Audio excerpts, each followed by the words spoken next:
I just wanted once to check. And we're live. Hey guys, welcome to Hawk Wins. Today we have a special guest with us, my boy Anthony. What's up? Unfortunately, Jai couldn't make it today, but Anthony's here to fill with us. What's up, Anthony? How you been, man? I'm chilling. Doing good. You doing good? Same shit, different toilet. Same shit, different toilet, for sure, man. I've never heard that one before. Yeah. Well, tonight we have a special guest with us, the band Shotgun Funeral. And for those of you who don't know, they describe themselves as dream pop, a mix of emo and punk. Without further ado, let's give it up for Shotgun Funeral. Hey guys. Oh, thank you guys. Thanks for having us. How's it going? It's going It's great. going going good. Yeah. Hell It's yeah. a beautiful spot you have here. Yeah. Thank you, Just man. looking at- We had Appreciate that. some gummy worms when we walked in. That was really great. Hell yeah. Yeah. Sour Gummy gummy worms. Sour gummy Yeah. worms. It's a standard standard Hawk Wins gummy worms, you know. We're into it. We're into it. So let's get started, guys. You guys describe yourselves as dream pop or fever dream pop, actually. Fever dream. Fever dream Yeah. pop, yeah. I don't know if I'd say pop. I think we're fever dream. We're kind Did I of a read fever that wrong? dream. No, it's okay. I think I read that wrong. I don't know. How would you guys? I think Fever Dream Pop is Fever fine. Dream Pop? I liked it. I might have read that wrong, to be honest. That's okay. No, that's totally cool. I actually do kind of, yeah. I think pop is an abstract term Yeah, these days. Okay. It's popular. Popular. You know? We Well, are- that's we the are pretty, definition. yeah. We should change it for sure. I think just pop. Pop. We're a Yeah, pop we're band. straight You guys are a rap group? Yeah, our Yeah. favorite Oh my band is God. Walk the Moon, Imagine Dragons. Well, so we like to play a little game called Down the Line. If you guys want to introduce yourselves, name, position in the band, and maybe your favorite ice cream flavor. Ooh, okay, solid. I'm Sid. I sing and play bass. My favorite ice cream flavor is probably mint chocolate chip. Mint chocolate chip. Did you say fucking ew? Psychopath choice. Oh, can we swear on Oh, this? yeah. Oh yeah, say whatever you want. Okay. Oh yeah, I thought Yeah. that. We don't believe in sense. That's Yeah, fucking alright. disgusting. I kind of like set the tone. I didn't mean Fucking it. It's toothpaste like, ice cream. By the time yeah, I he said it, I was said- like, No, you made me feel welcome. It was important. I'm glad I didn't fuck it up for everybody. I'm Belle. I play guitar and sing, and I'm gonna go with like a triple chocolate fudge. Triple Brownie. chocolate fudge. Yeah, Triple. I just made my own. Yeah, make your own ice cream. Yeah, flavors. made my own. Oh, what are you, a Costco boy? Yeah, no, Double chunk chocolate chip cookie. we bring the boom. Ice We cream. certainly bring the boom. The double Sorry? joke. I'm JoJo. I play drums, and I guess anything with caramel in it, pretty much. Fuck Anything with Yeah. caramel. Okay, that's valid. Everybody down the Do line you just said hate something. ice cream? Are you just like an ice I cream mean, hater? One that's brushing your teeth Yeah, while that's eating toothpaste. candy. Okay, That's I get too that. much chocolate. Caramel is just like I had too much as a kid and now I hate it forever. But Well, my Colin's the type of guy to say caramel instead. no, I literally just said caramel. Who made you the fucking king of ice cream? The ice Like, cream. what is your Me, problem? I made myself the ice cream king. And let me tell you why. Because my Oh. favorite Is it ice cream related? flavor, is once I went down to Southern Illinois, Carbondale, and I got a cinnamon ice cream. And the guy told me it was rare. And That it was the sounds best good. ice cream I've ever rare had. cinnamon ice Yeah, cream. you Where just have got- you seen it? You just got played. You probably paid like $20 for that. Yeah. Oh, I didn't pay for What it. makes Let me it tell you rare? that. What makes that ice cream so rare? Because like they don't have cinnamon ice cream in most places. Like think of well, Can't grow cinnamon ice cream. 7-Eleven I've had- cinnamon toast I've had crunch cinnamon ice ice cream. cream. okay, that's different. That's That- like it's a not as garbage rare? mill. That's like just General just, Mills take, like, putting their They just poison take in like you. vanilla ice cream and put some cinnamon in it. I don't Yeah, know. I I'm don't gonna- work there, but it was yeah no. it So was- they bought ice cream. They bought a $2 can of cinnamon. They're all like, they sprinkled this- it in this- there, this is yeah, and special I now. said, run it up on the bill. It was $60 per bite. Jesus. Delicious. No, just kidding. So cinnamon ice cream is Okay. my answer. Oh, and my Cinnamon name ice is cream. Colin Moore. I don't know if I said, what's and your my position? major What's is position? no. Talker. I play Fucking guitar yapper. and sing, and Professional yapper. sometimes And play yap. banjo, and the harmonica once. Nice, hell yeah.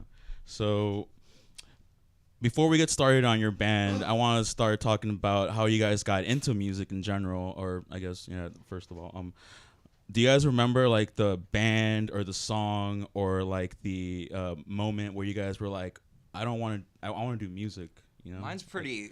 I think these guys all know mine from off the top of the head. Cause I guess we'll start feel with you like- then. Yeah, just go I down the feel line like with you, bro. Well, I'll get it done quickly because these guys hate when I No, talk. go- Won't feel get it free, done man. quickly. This is about you, bro. Yeah, this is the Colin Hour. Welcome to can the go ahead, Colin Hour. So my first like memory was sitting in the back of my mom's Trailblazer on my way to like preschool or something, and hearing the song "Mad Season" by Matchbox 20. And just the way the vocals were produced, Rob Thomas just sounded so interesting to me. And I remember being, however old you are, 3 or 4 or whatever, and being like, well, that's just what I'm going to do. I'm going to be a singer.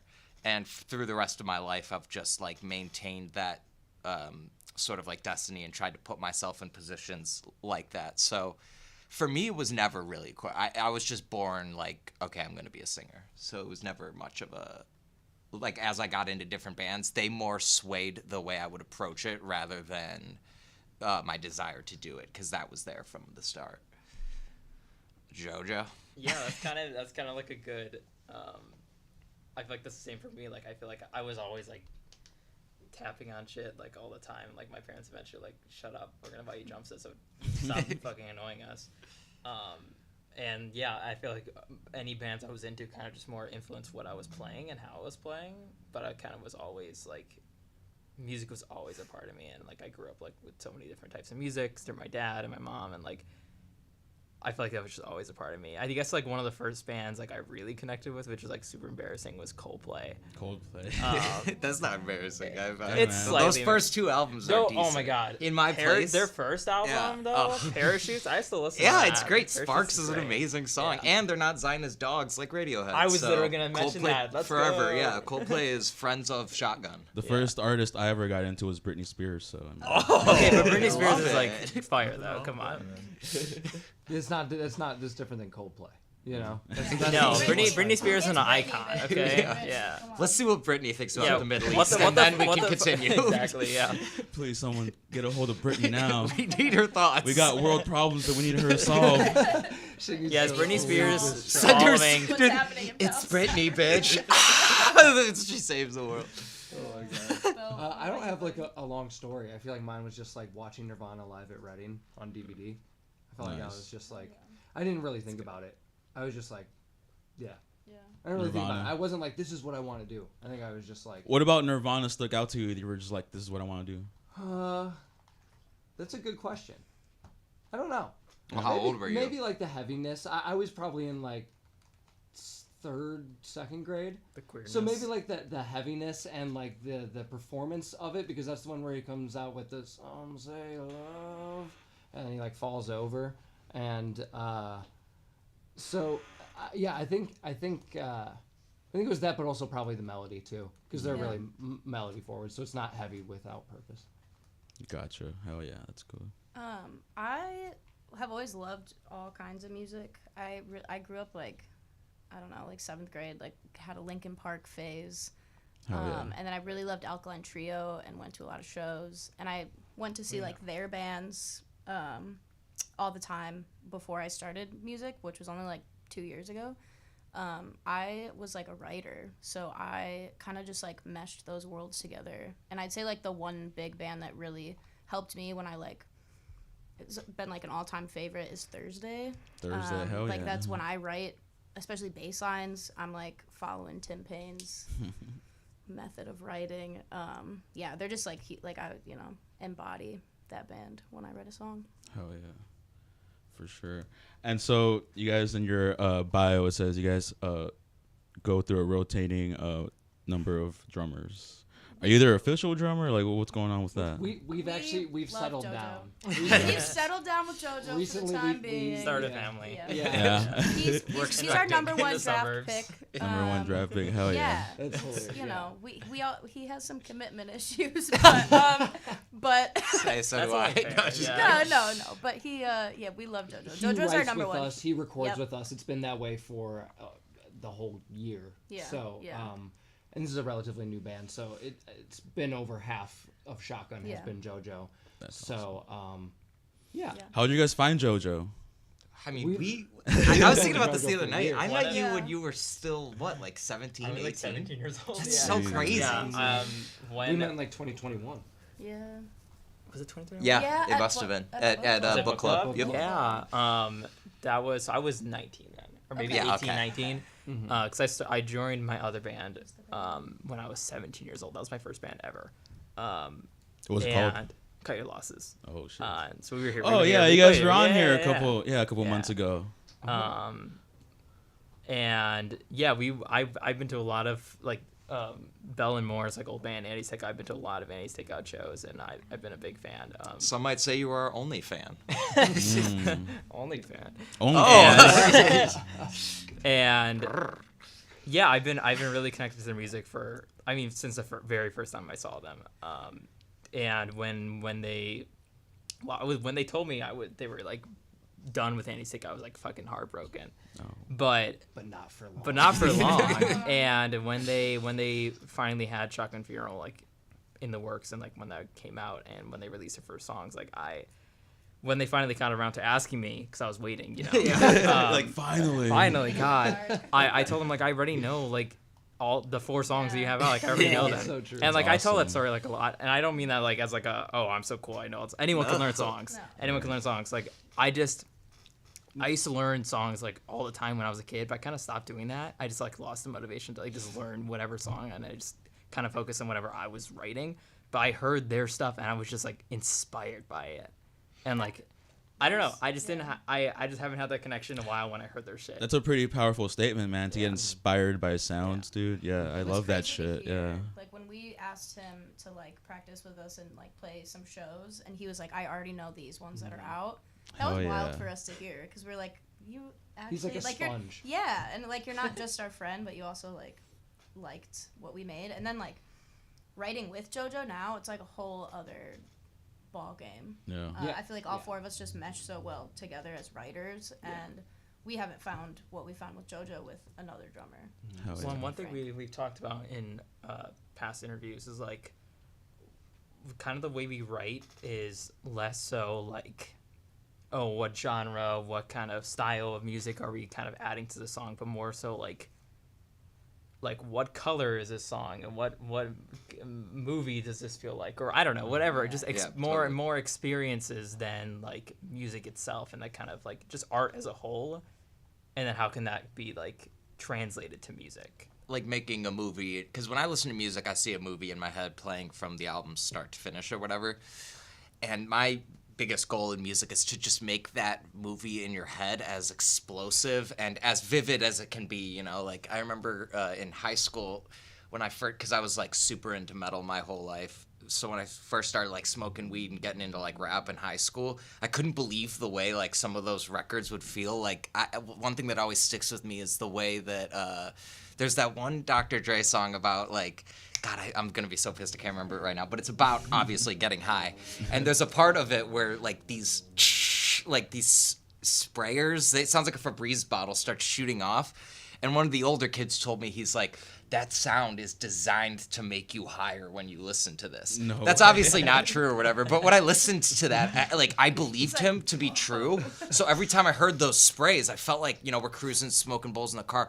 I felt like there was like something coming over making us higher, or even in that one Eminem song where he goes like, I'm in your trunk with the duct tape, and he goes, and you hear the duct tape. That's like vivid. So I've taken that kind of thing, and like you were saying with the movies and stuff, some of my one of my biggest influences for this past year, as everyone knows, has been like the works of Orson Welles.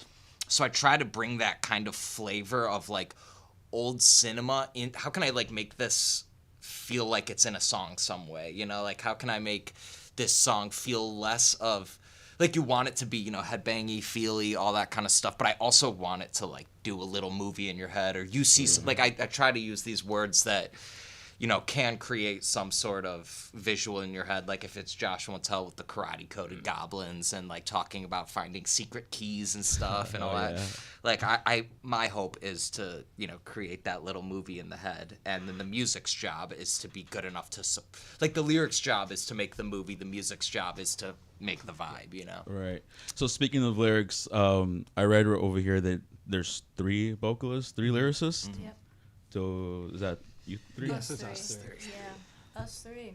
Yeah. So do you always like sing on stage and stuff? Yeah, Yeah. it's pretty even thirds too. We share a lot. Like normally one person doesn't sing one song. There's exceptions to that, but we normally, especially now, writing like when we were getting our footing with each other as vocalists, it wasn't so common. But now when we're writing, I think all three of us sing on almost every song. Yeah. Oh, And yeah, Yeah. I definitely noticed, even just playing with you guys, like you guys have gotten, even at the time I've been here, so more comfortable with each other than you have in the past, and like just really just immediately like when we're writing songs, like you So those immediately first all days, hop on. And we you had just nothing else fucking but get like, it. hey, here's this complete song I wrote on my own. Let's work on it. But now we can like just sit in the room and be like, let's write a shotgun song together. Yeah. You know, so it takes Yeah. away that like Yeah. dominance that one writer might have. And I think for me personally, I enjoy it better. Oh, yeah. You know, like the way we've been writing lately, where it's just like in the room. Yeah, it used to be like Belle and Moore would bring a song and like we would work on it together, and like sometimes I would like look at the lyrics and stuff and help, but then other like we would just like be like, here's a song, we're all gonna like, you know, kind of write our instrumental parts. And now someone will bring a song, or someone will just bring like a riff or something that's like totally uncooked to practice, and we'll cook. And we'll you'll just, cook. We'll literally, Or even we like just wrote one like yeah. fucking, Well, what, when 2 you weeks when ago? you we were in the studio, we'll talk more about In that the later. studio. More about that later. the stew. And We were in The the stew. in the stew. In the stew. And like Sid showed us like lyrics for that song that Oh, we just yeah. wrote, and like even without like any guitar, any riff or anything to go off of, like I was already like even just seeing the lyrics itself, I was inspired by that, and I think that's a testament to like, how we all like Yeah. write together. Yeah. Or we'll bring something and then be like, hey, I left this spot open. Mm-hmm. Like Belle or more like, here's some lyrics, or like, you know, vice Right. versa. Yeah. Like, can you like put something in there, It- put a little pizzazz? it's also nice because I can write an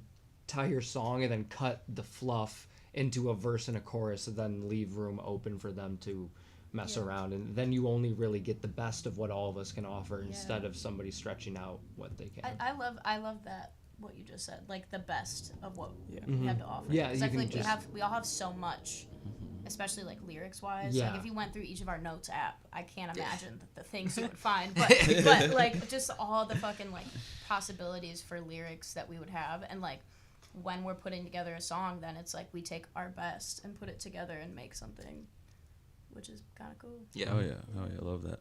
Can you guys talk to me a little bit more about your individual writing process? I guess going down the line.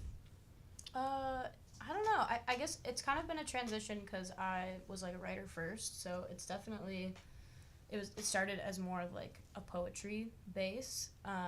Now I swear I just use that notes app. Like I'll True. get inspired. I'll be thinking about something, or I'll hear like a song, or I'll watch a movie, or you know something that brings, or I'll like see a show too, and I'll either just like write a little like 1-liner, 2-liner, or write like just a bunch of stuff, and then later turn it into like a chorus or a verse or an entire song. It kind of just depends. Yeah. How do you relate it to bass though? Because I've always wondered that, because guitar is easier to write a song on. Yeah. So- Bass, it's usually a bass line first. So like that's more musical based, where like I'll hear a song, I'll listen to an album, I'll like see somebody live, and I get really inspired, and I go home and I like just write a riff, and then later I'll connect it To the words. to words, or I'll write words that go along with that. Hell yeah. Yeah, I feel like, I don't know. It's probably the same. I try not to write unless the spark is there. Like I try to. There's times where I'm like, I want to write a song today and it just doesn't work, and in those times maybe I'll just like rant on prose and just do things like that. But I normally try not to write unless the spark is there, because otherwise it's just not as good. And at that point I'll probably just. I used to write full lyrics and then match music to it, but lately I've been trying to write with it, because then you kind of get a feel for what the song needs, and that's something an old teacher I had used to say a lot, was like, you got to listen to what the song needs. Like, it doesn't care if this is cool for you. It doesn't care. It doesn't matter if you like that riff. It's like the What song does is its the song own need? entity type Exactly, of thing. yeah. Okay. So he used to say, That's kill all your interesting. darlings. And that's like my big thing, because he'd be like, oh, you like that riff? It doesn't matter. you know. Oh shit. And that's a big approach to writing, and I think a lot of our songs are in that sweet spot of like 2.5 to 3 minutes, and that's because we practice that and we keep it short. We kill our darlings. We kill all the darlings. Hell yeah, I love that. EP name. Boom. Oh, You heard it here at Hawk Yeah. Wins first, Yeah. folks. No, I think that's definitely like one of the biggest things like I've learned is like just like pulling back a lot, just in just growing up in general, and like I used to play along with. I've been playing for a long time, and one of the things that really taught me that kind of restraint was unfortunately Radiohead's In Rainbows and like Zionist Dogs. Yeah, Zionist Dogs, Dude, and Not I it's a unfortunately, great fucking man. Album. Great I fucking will album. stop. I haven't like been able to go back and listen to them because it just makes me so goddamn angry how much of a hypocrite Tom York is, but And how bad their music is. and how shitty their music Tom is. Dork. But just being able to All like right, guys. Tone it again, down. Philip Selway, like Go ahead. the drums in that album are so like controlled and just like stripped back, and like being able to like obviously the shock punk stuff is like not as stripped back as that, but I do try to like again play to the song and stuff like that. Yeah. And obviously my writing process is a lot simpler, just coming with drums. But You do it so quickly yeah. though. Oh, It's yeah. crazy. definitely, You'll be like, "What do you want? What do you want here?" And be like, "What do you want here? Like, what do you want to Yeah. put in here?" And you'll just start playing, and it's like I will say like it's the glue that brings being in song the together. room with these three people, like it definitely like they really inspire me to do. This is definitely like the most creative stuff I've ever done, for sure. And like I definitely would not have been able to do it like without being in the room with these people, and the creativity they like fucking imbue into everything they do.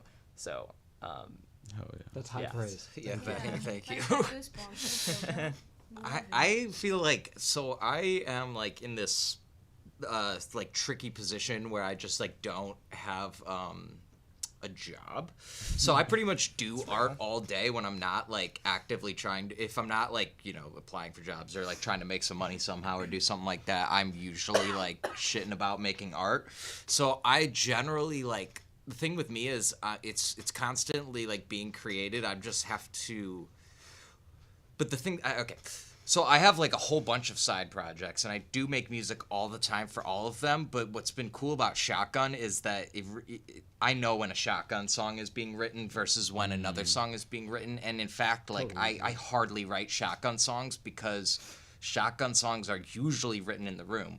Where the other night I just like through happenstance wound up writing my first like Shotgun song in a long time.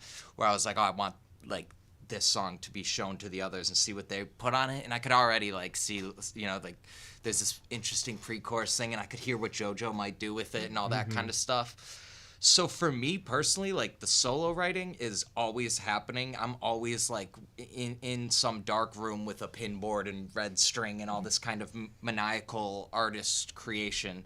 But what like what is the difference to me is like what comes to Shotgun is something that has a specific character to it, something that's got a like an untangible quality to it, or something that is just so vastly different from what my solo projects have to say or what they do that I'm just like, this song needs a like a Sid bass riff, or this like what like I'm saying, I wrote this one the other day, and like there's just like loose little pre-chorus part, and I just hear JoJo doing this awesome, like, I don't even want to say it because I want to see if he does it on his own, you know, but just like stuff like it's that. gonna be really disappointing when we go into the practice space. So like, let's say I write, you know, 50 songs a week, not one of them will be a Shotgun song unless it like really goes outside of my norm and kind of like hits me in a way where I'm like, I think this, you know, this might be the one that kind of stands outside besides the rest, you know?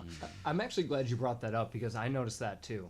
Like I 100% notice when I write like a Shotgun song, and then that's when I often don't build on it on purpose. 'Cause Right. I'm like, let's keep like this I haven't clean. touched that one because I'm done Yeah. with it in my mind until you guys hear it. I'm glad know? you brought that up because I 100% know there's a certain swagger to them. Hell yeah. But and also again, like I just even with this song I just wrote, there's a certain part of me that's like, like I just want to get it, because my favorite part is the writing in the room when we're all just jamming and stuff like that. I'm happy that I wrote this song the other day, but part of me is like I'm not super in love with that way of writing anymore, you know, because I can do it on my own, you know, like there's a part of me that could just take this song I wrote and just record it, drop it on Bandcamp, and just be done with it. But again, when it's those rare songs that I'm like, this one might have something to say that I want to be said on the Shotgun sphere of things, you know, like with my side projects, that's for me. That's just art I'm making for art's sake. But for Shotgun, those types of ideas, for me personally, I have more ammunition behind. There's more like, I put this out on the record because I want this to be out there. You know, like Gotcha.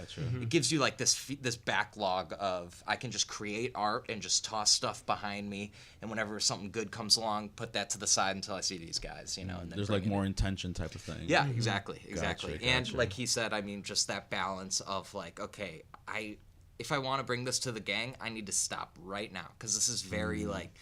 When you start over writing, it's just one, it becomes your song. Two, it just stops being like fun for everybody because it's so like just doing homework. You know, it's like okay, this part. But when we're all kind of like throwing things in, Gotcha. it's a lot better. That makes sense. Yeah, like to write something together as opposed to like here's a song, learn it type of thing. So there yeah. is a lot of like solo writing between us going on, but I feel like really it's like the room where we really dive into things Yeah. and where we take those little missing trinkets and half together, ideas and throw them in. Because I mean, a lot of that stuff too. Like we'll be writing a song, or actually, I'll show you Crazy. That guitar riff I do in the verse, the da da da dun.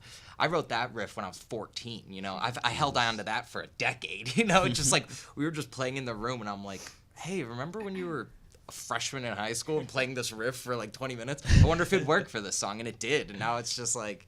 Oh, yeah. It'll like it gives me the giggles because I'm just thinking, I'm like, dude, I wrote that a decade ago, fully expecting it never to be like on anything, but it just so worked in the song, you know. So it's cool to see that out there, you know. Oh yeah. How long ago did Shotgun Funeral start? Like who started it? How did it even become to be a thing? It was like 2 years ago. They were A little less. a little less. It was it was like November-ish of 2022 where we were kind of like. That's Oh, when yeah, we we started. I kinda started like started. I learned the bass and we Yeah. started at the same time. They were in Annie's Takeout and they were kind of. It was done. It at was that reaching point. their end. Like they It were was just done like at we're that done point, with Annie's yeah. Takeout. I actually started originally just like writing and honestly just like playing bass for Belle's solo project, Coffee No Breakfast, and then we were like, let's start a band in like December, and we didn't really even have a name. We got a practice space at Fort Knox in January of 2023. Shout out Fort Knox. Shout out Fort Fort Knox is the Knox. best. And shout out Calico Plaid because Woot woot. they're the ones who They're like our- got us in there, yeah. and we played our first show with them. We love those guys.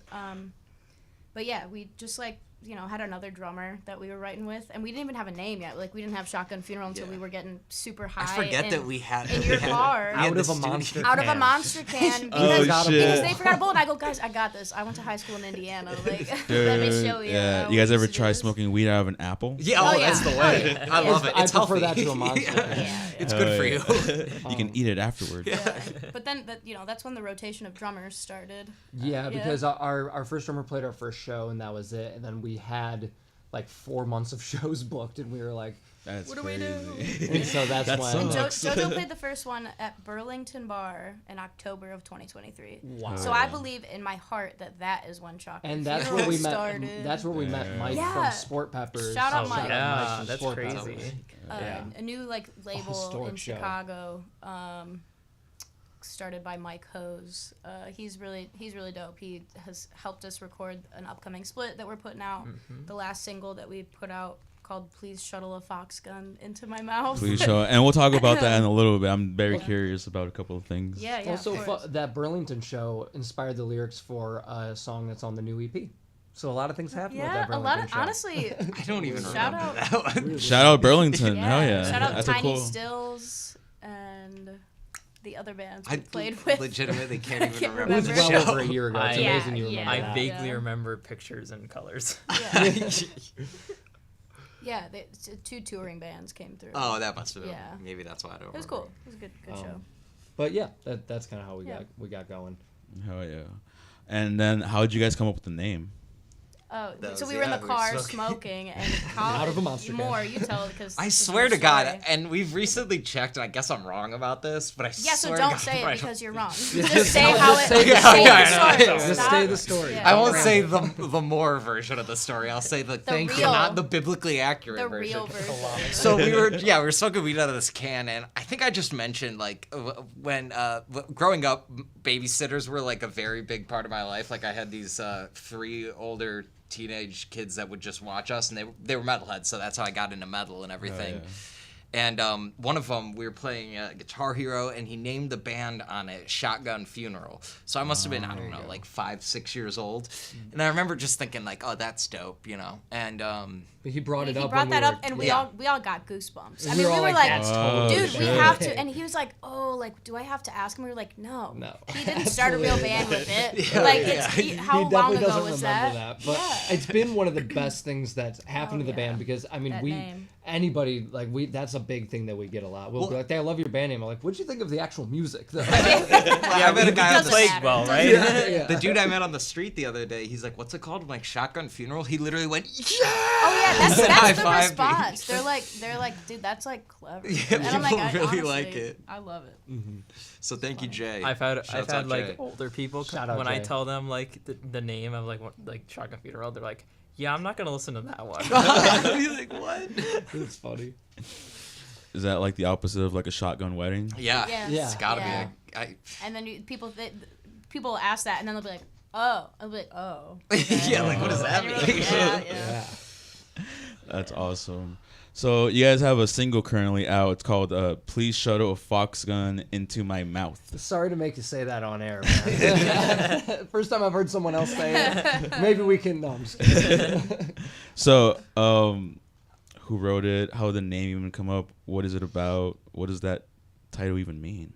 So I think it was just too harsh of a name to say, please funnel a shotgun into my mouth. No, it's because we said it wrong. We were smoking No, outside of Knox. we said it was too harsh that Yeah. way, and also didn't want to have a double shotgun, in the name. So we just switched around the SH and the F. This was actually one of the rare songs where I wrote and brought it, and then so that's why like Moore plays harmonica on the song, and so there's more room to whatever. But I wrote this one in the midst of a hefty mental breakdown where I thought everyone was trying to kill me and abduct me. So I was having a bit of a paranoid breakdown, and I'd never felt something like that before. So that's what that song is about. And we recorded it at Electrical Audio, which was super Nice. sick. And it was a very easy song that came together. We had been playing it for over a year at that point, but in the studio, it was just like magic. Like we were just... Not to cut you off, but speaking of magic, while we were recording that song, Belle went in and did that vocal run one take. and shit. it was done. It And felt good. Our Crazy. engineer, Dope. Nick, was like, I remember him looking back and I was going, that's it. Like, you got it. And we were like, fuck yeah, Oh, Belle. Doesn't get better better Yeah. That felt good because also that song is obviously very personal to me. So it felt it felt like the song was kind of like on my chest, and that's why it came out so quickly. But yeah. And that was through Sport Peppers too. Mhm. That That was was through another mic Sport hookup, and Peppers, that was too, our yes. first thing that we've done through Sport Peppers, and that was in the summer. Well, I think that was like the smoothest of the 3 songs. Yeah. Like that Yeah. was It like was. we did that really Yeah. That was- quickly, and yeah. like that's like honestly like out of all the Shotgun songs, that may be one of the ones I connect with most too. So I'm like, yeah. And that's where our shout out to Scam Likely comes in because we were in Yeah. the studio with them that day. They're amazing. They just recently moved to Chicago from Milwaukee. Milwaukee. So We're great, releasing great, that great split. band, and we got a split coming out with them sometime. In January. So yeah, January. Hell yeah. Can you guys talk a little bit more about that split EP? yeah. So it's Foxgun and another song of XC. ours, XC, and then a cover of Scam Likely. Yep. And then they covered one of our songs, "Rot My Friend," and they have 2 songs on that split as well, 2 of Yeah. their own songs. Yeah, so 6 songs total. Yeah, so we were just in there all day. It was a great bonding experience. Yeah, it was our first time at Electrical Audio. Our first time at like a real A studio, real to studio, record our and that would music. have been so daunting if not for the fact that there were 3 just groups of dipshits in that Oh, yeah, in yeah, that studio yeah. for like how long we were in that studio. Yeah. A long fucking time. long Yeah. One like- of the things that I love about what Mike and Sport Peppers are doing is doing whatever, is like he brings together these bands, and like we help him find like other bands and stuff. And what we'll do, and we just did it with Yada Yada and Wounds, we'll just go to Electrical Audio and be in the studio for like 1 day, 2 days, with the other bands, and like we'll record like 4, they'll record 4, and like we'll just like we feed off each other's energy. We like sit in the room and like listen to them record, and it's such a great collaborative, creative situation. I don't even know what to call it. It's awesome. That's And I don't pretty think cool. like we would have gotten such great takes if like Scam Likely wasn't there. Yeah.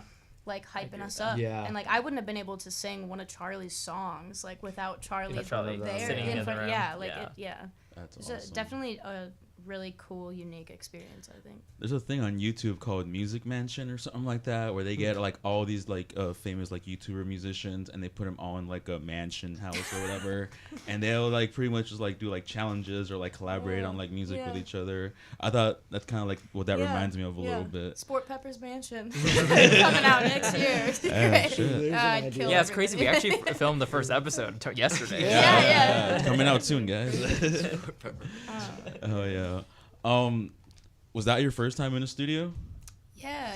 Studio for sure. Like Yeah. Well, studio? as Big Shotgun, Moore and I had recorded at Rax Tracks before, but even then, I mean, Electrical Audio was just like it was like I think we Fugazi's were all recorded like, there. Like that was. I think That's we were cool. all like Yeah, in the actually when we were in the studio, there's like a note from Fugazi Yeah. on the fridge, on the like fridge. That's there. Yeah. awesome. It was Yeah. insane, and a bunch of other Trent bands we had Reznor. liked Yeah, too, there's so many. Yeah. How would you guys prepare younger musicians for their first time stepping into a studio? What would you say, like one piece of advice?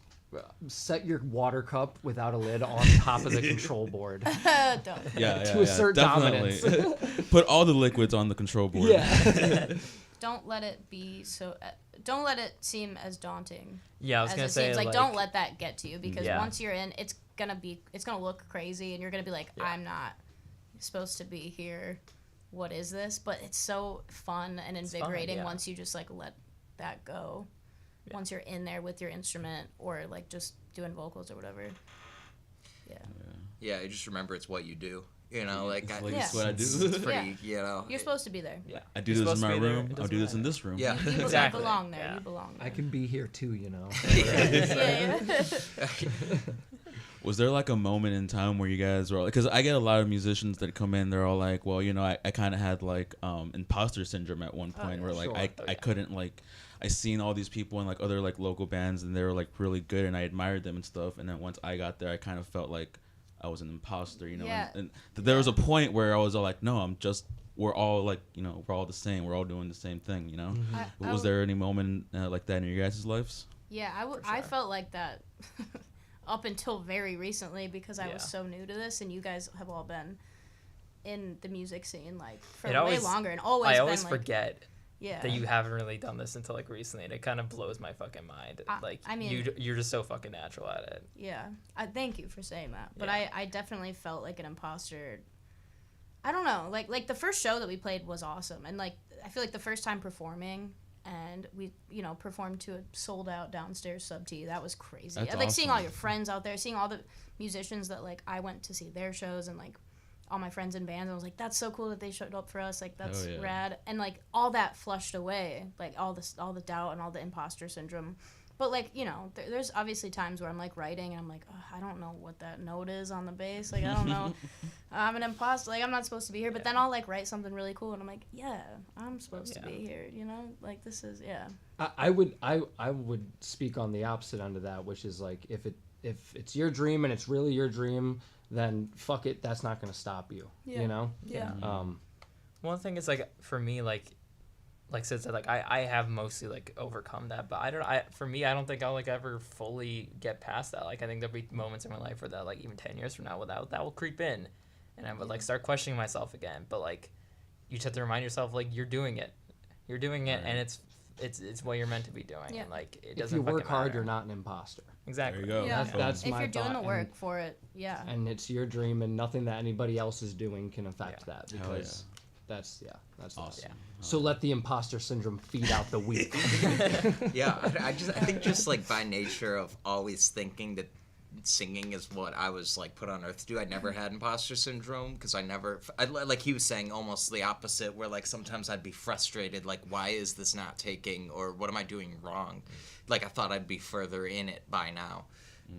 And that's still true. Like so I don't deal with imposter syndrome because I like in my mind I'm like I'm supposed to be here. What I deal with is like, yeah, just like that confusion of the limbo. You know, we all think that, you know, when you're 6 or whatever. When I thought about this dream, I was thinking, you know, Nirvana levels of like all this stuff. Now it's like I just want to make art that people like, and I can live comfortably off of it.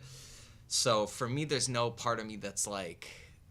That feels like an imposter. There's more just like, yeah, I don't know. I don't get that. I get the other, like, oh man, this is taking so long, and I do sometimes get it can that be too. frustrating to see like other people just blast off and lap you, and Well, you're not I think quite also sure though why. that idea of fame is an illusion though. Mm-hmm. Like when I saw Reading and I was just like, well, that's what I'll do. That's because I was a child. Yeah. You know what I mean? Like you got to have realistic expectations of, well, this is my dream because And it's work to get to that dream. and too. what is there's the steps dream? that you can The take dream is to work. get there. The dream Yeah. is work. Because It's I used to think the consistent dream work. was like the fame, though. Like when I was like a kid, I was like, I want to be a famous rock star. And then as I aged, I realized like, what is it that you're attracted to? And you know, in high school, maybe it was like the fame, the money, that kind of thing. But after, you know, I'm 27 at this point. Yeah, it's boiled down to what the only thing that's left, and that's just the artistry. Because, like I said, I mean, I'm jobless, so I'm, you know, like this is pretty much. This, Well, like this is my Sid said, thing. it's This is work. my world. Yeah, no, it's Yeah. it's my absolutely, yeah, no, it's work. It's my whole entire world. that was a joke about you being jobless. Work. Yeah, so, yeah. Yeah. like, Okay. like I it just is. I didn't Yeah. think it landed. I No, I was saying, I know. I work at Yeah. 20 Everyone hours. else Now I landed. feel like it landed. I'm working myself to the grave. Hell yeah. How important do you guys think collaborations between musicians in general are to like the music scene to get local bands more up there? Super crucial. collaborative. I'd say the And most I'd say important. supporting crucial. each other Yeah. is Yeah. like the thing. Like we have a notes app where we put in a bunch of like any local shows that we see, and we try to make it out to as many as Yeah. possible. And obviously, like we've got jobs and like we've got lives, and like that's tough. But like again, it's work, you know. Yeah, yeah. But it's I would- also, it doesn't feel like work when you're supporting your For sure. friends and like they give that support back to you. I would dare to say that never mind like your own dream and your own music and what you're doing. If you aren't all there supporting each other, then none of it fucking matters. It doesn't matter, yeah. True. And Very also, I fucking feel like matters. we all feed off each other, and like we take influences Yeah. from each other Oh, too. yeah. Like I hear a really great song that like I don't like being in the studio with Wounds and Yada Yada. Oh, yeah. Like hearing them, Yeah. hearing both of some of their takes, like. Dude, they're It inspires all you. incredible Oh, yeah. musicians, Yeah. and it inspires you. It makes It you was wanna definitely do very better. nice to have Wounds there first. I was Yeah, able to they're- like oh really my get God. into it. I can't hype them up enough. They're fucking awesome. They're Awesome. just Yeah, shout that's the out first time they've Wounds, been bro, in the Wounds. studio. They're fucking chill as hell. They're yeah. all each We love those. of them are Yeah. insanely amazing musicians. Yeah. Love that. Same with Yada. Yeah, I think it's just also important to be nice to everybody and not It's not political a and competitive and competition. Competitive. I'm sticking by that. You guys knew what I meant. I just invented Don't a new be word. competent Don't ever. be competent. Competent. That's our Take rule it here. from me. Don't ever be competent. Don't do your Take job. it from Bella. If you play guitar, learn the bass. Yeah. Hey now. No, I'm just kidding. I'm fucking with you. It's funny. Oh yeah. There's a lot of talk about like you have to go to like LA or like New York to make it big nowadays, but like I feel like Chicago has a lot of like music to offer. Yeah. A lot of like not just music but like entertainment in general. Yeah. You know, there's a Yeah. lot of like Yeah. comedians out here. There's a lot of like entertainers, And a lot of opportunities. actors, Yeah. and a lot of opportunity. Yeah. What do you guys think it'll take to bring that conversation over to Chicago?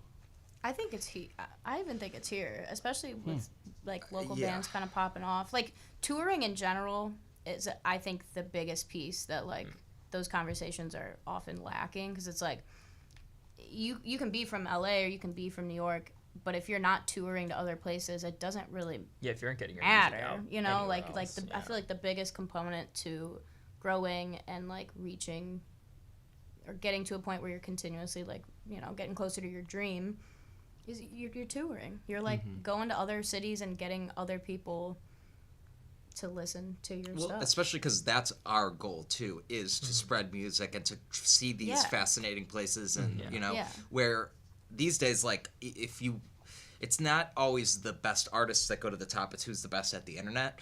So, like, you can be really good at the internet and be a really popular band, but if you're not, like, seeing the country and meeting the people, that doesn't mean shit to me. I don't care how much you know what I mean? Like, I don't, not to, like, be that way, but, like, yeah, I don't know. I just think that, like, I would rather go the dirty boots and dirty fingernails route of touring and establishing connections across, like, a nation with real people than blasting off than being very good at the internet and blasting off and building a real fan base second.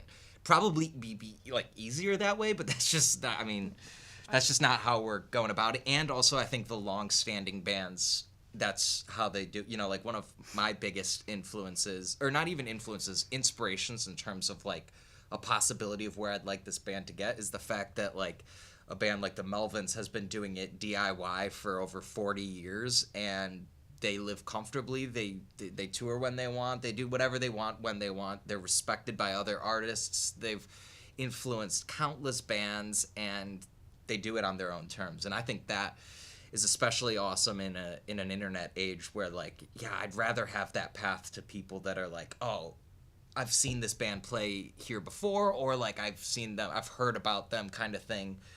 I just feel like you get less humanity off of the internet. What you're getting is more so people, you're like exchanging goods and services. What you're selling to them is you're the first person to find this band, and then they're supposed to go tell their friends, like, oh, you know, but then it doesn't become, once it blows up, it's not cool anymore, you know? Yeah. Where that's why, I don't know, I just prefer, I think the method of just doing the music is the way to go. Like, if you can find your niche on the internet and you can blast off on the internet, by all means, I suggest doing that. But, like, the one true solid way to make sure that you don't, like, fuck it up is by putting in the legwork and just playing shows and meeting people. And what's hard too is you're gonna get tired. Like, my social battery is, like, you know, I can go for an hour and then I'm dead, you know? Me too. So it's hard sometimes to, like, you know, you're touring, you're doing shows, and it's like, but you have to, like, be like, hey, I'm Colin, what's your name? You know, and you really need to, like, connect with these people. The whole push network yourself. thing. Yeah, and be nice, you know, but, like, but it can be hard, you know, when, like, we're on tour, it's like one of the last days, it's just like, you're so strained or whatever.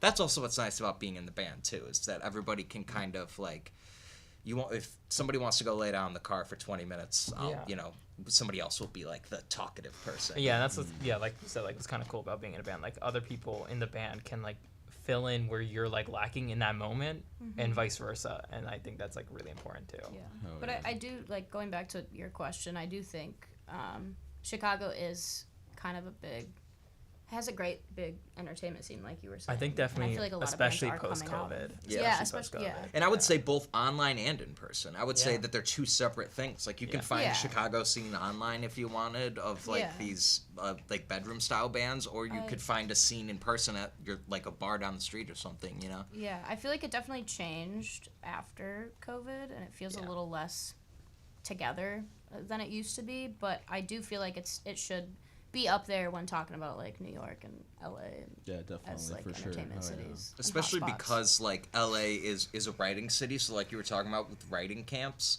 there's not so much of, like, a scene there for most people in LA are there to get into a writing camp, like, to be a writer. Same thing with Nashville. If you're a country artist, you're going there, you're not going to be playing shows all the time. What you're going to be doing is writing songs for other people, where, like, New York is more gig based and Chicago is more gig I don't know. I based. feel like when we were in Nashville, it's all gig based too. Like writing, but they're gigging to live On Broadway. down On there. Broadway Street. Yeah, Those are 100%. awesome. $20 to get you any song. Yeah. Also, the bands that we played with in Nashville too were very much like, it's like still following them and interacting with them now. Totally. Like they're gigging all the time. It's really cool to, like, see them share stuff. Like it reminds me a little bit of the Chicago scene. Like, out of everywhere that we've played or that we did play on tour, I feel like the bands from the Nashville show that we played with are the ones consistently, like, playing as much as, like, we see Chicago bands here play together, which is really cool. No, there's definitely more gig life down there. What do you guys think differentiates a band from, like a local band to a band that's, like, actually a band that's, like, actually, like, touring and making, like, a living out, or, like, making their music? What's the difference between those two? What do you guys think? Bands who have the means and the energy and the time to continuously like put together I a think tour it's and I think it's being wise about your Wise, money yeah. too. Yeah. Well, I would say also just my thing would be relentless. I would just say you gotta just never stop. Yeah. Like if you like just keep doing it, just not. I mean, there's nothing in the world that could stop, me. But and you I'm could sure. work. You could work that relentlessly and not get and not be anywhere. smart about it and not do so Yeah, that I yeah. think more importantly it's the you got to be able to do it your whole life and think Yeah. about things like tax write-offs and all that boring shit. preserve your energy, but also be business smart. Yeah, you got to think of things really objectively and really third like person looking out of it. I was interviewing this one guy a couple weeks ago, and he was saying something like, "There's not enough musical people in executive positions." Sure, yeah. Yeah. Now, do you guys think that would change anything? I think if they're in an executive position, they're probably inherently gready, right? Yeah. I don't know. Yeah. Maybe. That's So- my Depends what executive. It depends. depends It your depends time. what kind of Yeah. music. Because I mean, what if Radiohead is an executive? What if Tom York's an executive? No, but Yeah, I think that's an idea for sure. I think that's like having somebody who's creative will automatically have that empathy for creatives. 100%. Yeah, for sure. Yeah. Now, you guys were on a tour already, right? Mm-hmm. What was that like? How? When would you guys go touring? And any stories that stand out to you guys from your tour? Well, we went in October, and we're actually about to start planning our next like big tour for October or like fall of next year, where we're gonna do like another East Coast run. I don't know many stories. Like I feel like it was a blur. Like I feel like I look back on tour and I'm like, okay, the planning like took every bit of like blood, sweat, and tears out of my body and soul. And then we're on tour. It's just like driving, unloading the van, loading the van, loading the van, driving, unloading the van at the hotel or wherever we're staying, and then like loading the van and then going to the gig and unloading the van and then like playing and then like doing the networking like you were saying, and you're like, a And then couple going drinks, home, and then you're just like trying to going talk to to the people, hotel or whatever. Or and then some like guy's loading, house. and then Yeah. stopping at the hotel again and fucking unloading. It's just all like moving, drinking a lot of Monster, drinking a lot of Yeah. drinks, eating not. I mean, so all of great our food. chests were hurting when we got home from all the energy drinks. Yeah. Yeah, Like that's my another chest example. was God. like, We like could be smarter. legitimate hurting. Yeah, yeah. Well, longevity in mind, we could drink less Monster next Well, time. actually, Shout absolutely. out That's Monster. that's the biggest thing I learned I'm- on the first tour was like I got addicted. And Yeah. I haven't. I have like a You're couple still white going. Monsters a week now. I love them. was like a more sustainable way to do it, because I would say that this tour was like the most like I came out of this tour being like I can't wait to do that again, but I'll never do it that way again. Like I've learned my lessons. we I've burnt learned, ourselves out. Like, We Yeah. burned ourselves. and I out learned 'cause we- like where I Feel you. really like where the pitfalls were and all this sort of things. And that's also to go with like the young artists thing.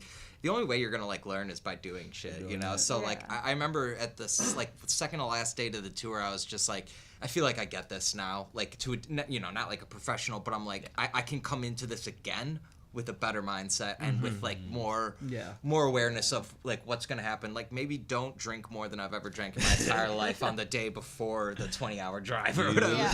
Also planning wise, we learned a lot. Like now we have built up such a good list of bands and venues in the places that we toured and beyond. Like we have like a master list, and we're like, I feel like we learned so many lessons in booking and like just like reaching out to bands, cold calling venues, that we're like we have a better timeline now for how we want to do it and how we want to like divvy up the work too. And like I feel like we just have a good plan now to like not get so fucking burnt out. I will say You though gotta do that is everything once. that is the happiest I've been in a long. Just Oh, doing all yeah. that burnout, like something. It's so weird because like if you take the music out of it, I'd be like, this sucks. But I'm like unloading the drum set with a smile on my Oh, face. yeah, you yeah. know? Yeah, So we can't wait to get back out And there. playing like almost every night is just Yeah, and that's none the of our life, shows man. were really that bad either. Like No. you know, I mean, it was our first time in a lot of those Yeah. markets and We had territories. decent so, crowds. yeah, but Just about every. yeah, it was. I wouldn't complain about a single show. They were Yeah, I all like pretty learned good. how to maintain my voice because like I didn't want obviously you don't want to lose your voice during tour, and like I think our first weekender I got really sick, so I lost my voice, and I was terrified about that for this tour. This tour I did not lose my voice, so like I learned how to Again, like just like the being out on the road for longer stints and learning how to do things like this time I'm not, whatever it might be. Like you just figure out like, oh, okay, this is, And that's where we get smart with our set lists too, because all three of us sing. So I will sing a really hard song or scream really hard, and then have like 2 or 3 songs of break. Yeah. And then I can come back and scream, and it's kind of like it's like the look over here magic trick. Gotcha. Yeah. That makes sense. Yeah. So speaking of shows, do you guys have like your best show story and your worst show story Ever or of tour? ever? God, that's harder. harder. That was a good one. It's also it's a little loaded no. potato right there Yeah. too, because best show. Best show I feel like in my mind might have been Kill and Tell. Our friend Papa Squat is a drag queen, Oh, and they have yes. like Oh my God. That's an 100%. easy. That easy. actually, I think, was my Yes. favorite So show the I've ever drag watched. show 100%. might have been my We favorite opened up for a show. drag show that Yeah, night. we were the and- only being band even playing, being too. even considered or asked to do a drag show. Yeah. Honestly, it's like I was like Yeah. on the highest of Yeah. highs. Yeah. Just I was set with that. Even though I never played the show, just being Yeah. considered for it, I was like, And Being Okay. in such Yeah, a yeah, I'm queer good. space too, like as Felt the good band for that we us are, all, it felt yeah. really Especially good and after coming home affirming. from the tour. Yeah, yes, it felt really good and affirming for us to like be in that community. play that show and just be like, there was a lot of people there. We were super high energy. We were just back from tour like that Right. Sunday or whatever. Oh hell yeah! And then we were also back with JoJo. We like hired another. We just had a hired drummer I was for not tour. there for that. So that I feel like the magic Homecoming with just it JoJo, was yeah. like homecoming. Like we're back with our boy. Hell Like everything yeah. feels so good. That's like It one, was one really of the like, best shows, if not especially the like best. that those 2 weeks like apart. Like I don't know. That show was magical for me. Yeah. Where was the show at? It was a DIY venue. Yeah, it was. Yeah. It was. I It forget was a what it's house. called. House. Also, one of the first DIY venues we played in Chicago. Maybe even the first. Like we haven't really played. Oh, I yeah. like house venue. As I mean, Shotgun? Yeah, house, yeah, venue, yeah. house As- venue yeah. at least. We even played a ton of house shows, so that was awesome, and yeah, that was great.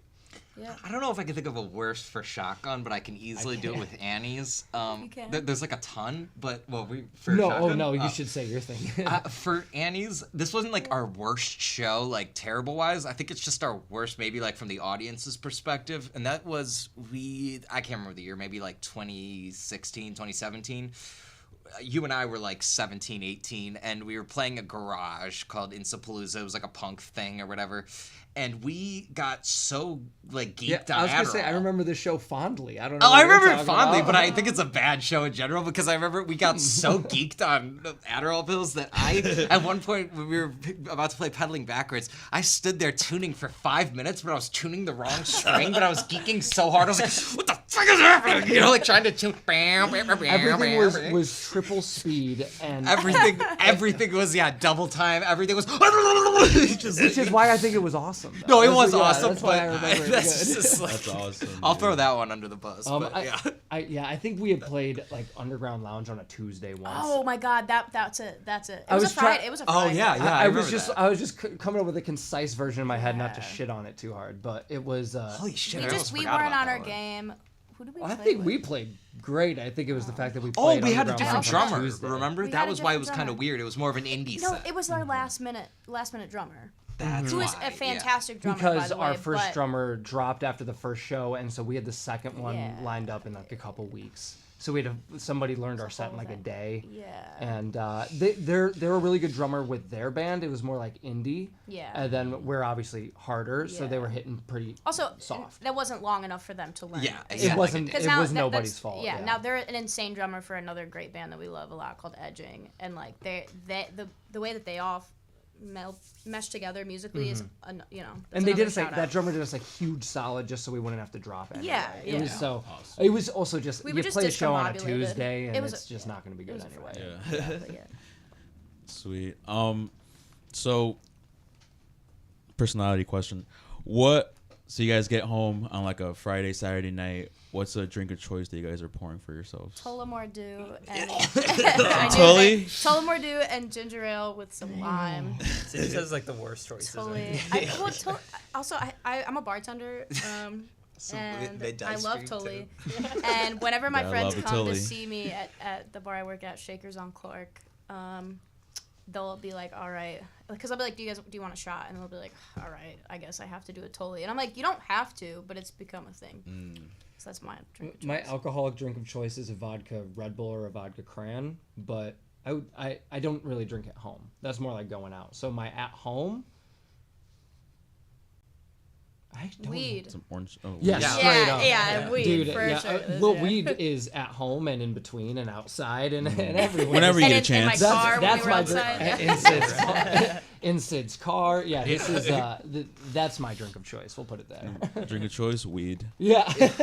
Mix it in with the vodka Grand. Definitely. No, you can actually Well, yeah. drink weed. Yeah. Oh Yeah. yeah, that the you high know. teas I- are so I've had good, those. dude. They're I love pretty high tea. gnarly. I don't trust edibles, bro. No, well, I don't drink- either, but I like to drink the high Oh, tea and then smoke on top of Drink it. I definitely agree on you with the I don't trust edibles. Yeah, 'cause- Unless I make them myself. Yeah, because you can measure how much you smoke, and then even if you take a hit and you're like starting to panic a little bit, it'll be like, all right, 5 minutes. But with an edible, that's your You night, never know. buddy. But that's Yeah. what I That's want. your night. That's what I I- want. Like weed doesn't hit Sometimes- me sometimes anymore that's not like what the I same way because you know how when you get to that level of highness where you just peak, where like every time you smoke you just feel like you're at the same level.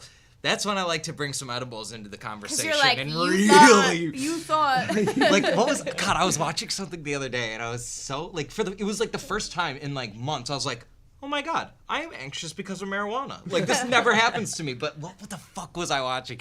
Because I was so high for the first time in a long time. Doesn't No, but matter. it was funny because it was what was scaring me. I was like, I need to turn this off, and I was like, that's how I know I'm too high. But yeah, no, I'm same as him. I'm not much of a drinker. I guess my drink of choice would be tequila. But when I sit home, the first thing I'm doing is hitting the Benjamin as hard as I can, and then I don't know, maybe Good turning on some racing highlights or something. Or Good family. old Benjamin Button. The Benjamin button. Benjamin Danklin. Oh, that's a Go. good one. That's- I don't drink, but I drink a lot of tea. That's really the lame answer. This is but- poison. What kind of tea? Yeah, like Ooh, that's I like Green tea? chamomile. I've been really Chamomile. into chai tea. I've never really been Dude. into chai, chamomile and chai are the best. but I've been really fucking into chai. I literally have chai with me. There's unsweetened, like no milk, no sugar, like just straight Oh, up. that's And I, straight. Yeah. Oh yeah. I got myself high for 2 days one time off a weed steak. Weed steak. I made a Do tell. steak and With the butter? with weed butter. So when it was cooking, I basted it with weed butter. But I put Dude. way too much weed butter in Oh it. Yeah. shit. I ate it around like 6 p.m. By 8 p.m., I was knocked out on my bed, just knocked out cold. I didn't Dude. wake up till next morning, like 10 a.m. Still But high. I woke up, my eyes were like bloodshot red, and I couldn't even open them. Like I was just looking at myself in the mirror, like, what the Like, fuck what did I do? So I went to work like that. Maybe like an hour in, I was just like, guys, I have to go home. I gotta go home. I'm seeing double of everything. I gotta go face Take a this. sick day. That's when I learned not to trust edibles. Imagine if that cow understood before it died that it would be used to get someone high.